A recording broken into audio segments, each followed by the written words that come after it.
Oh, casi, y ya estamos. Hola YouTube, bueno, se me ocurrió que no he hecho un vídeo hace mucho tiempo, lo siento mucho, de verdad soy basura en el suelo. Bueno, realmente he estado súper ocupado con la vida, y me preguntas, ¿con qué? Bueno, he estado buscando trabajo en el campo de español, bueno, porque como sabemos, la gente, los seguidores que están yo quería decir Facebook, que está en mi YouTube, saben que mi carrera es el español y soy recién graduado, como he mencionado en muchos vídeos antes.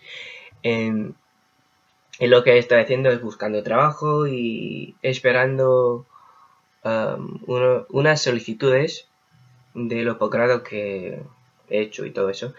Pero este vídeo en particular, bueno, específicamente quería discutir la importancia de la carrera de español, pero más que nada los libros que son instrumentales para cualquier estudiante que quiere meterse en el campo de español, la literatura, tanto la lingüística. Y aquí tenemos unos de los libros más instrumentales en el conocimiento de la cultura, de la historia, de la literatura, de la lingüística española, de España, de Hispanoamérica también. Pero voy a grabar, bueno, principalmente, bueno, siempre hablo en español cuando empiezo la grabación. Sin embargo, este vídeo en particular es para la gente que está aprendiendo español como lengua extranjera. Entonces, lo que voy a hacer es hablar en inglés, con el dedo arriba. Bueno, so for everyone who's been listening, maybe not following me, maybe I'm speaking too fast, I'm not sure, sorry. I'm going to be talking about the books that are most important for Spanish majors and Spanish minors that you're going to be covering. For people who are Spanish majors and like may not know, and people who are Spanish minors, or people who want to get into it, you know? So, a few of the books. Poesía castellana completa. Qué bonita. Garcilaso de la Vega is an amazing book that a lot of Spanish majors and minors should read. It's in medieval literature. And once again, for the first time, this book and the next books I'm going to be talking about are very instrumental in forming a basis for really understanding Spanish, like Shakespeare. How many references do you see? Shakespeare, Othello, Romeo and Juliet, Romeo y Julieta, and what, Hamlet, you know? Milagros de Nuestra Señora, this is very important as well. It's talking a lot about religion and Nuestra Señora, which is Mother Mary and all of her bendiciones or something like that, blessings. Libro de Buen Amor es súper importante en el campo de español. It's very important in the field of Spanish. It's the basis for a lot of Spanish that you will read in the future, talking about love with God, love with women, God, women, quién sabe, qué sé yo. El próximo libro será, Popol Vuh. This is something you're going to be reading more for Hispanic literature,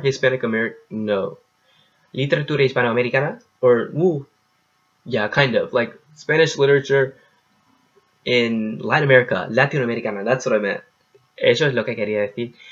Latin America, so boop, boop, boop, boop. It's creationism. It's talking about how, from their perspective, the world was created. Animals, mud people, people made out of wood.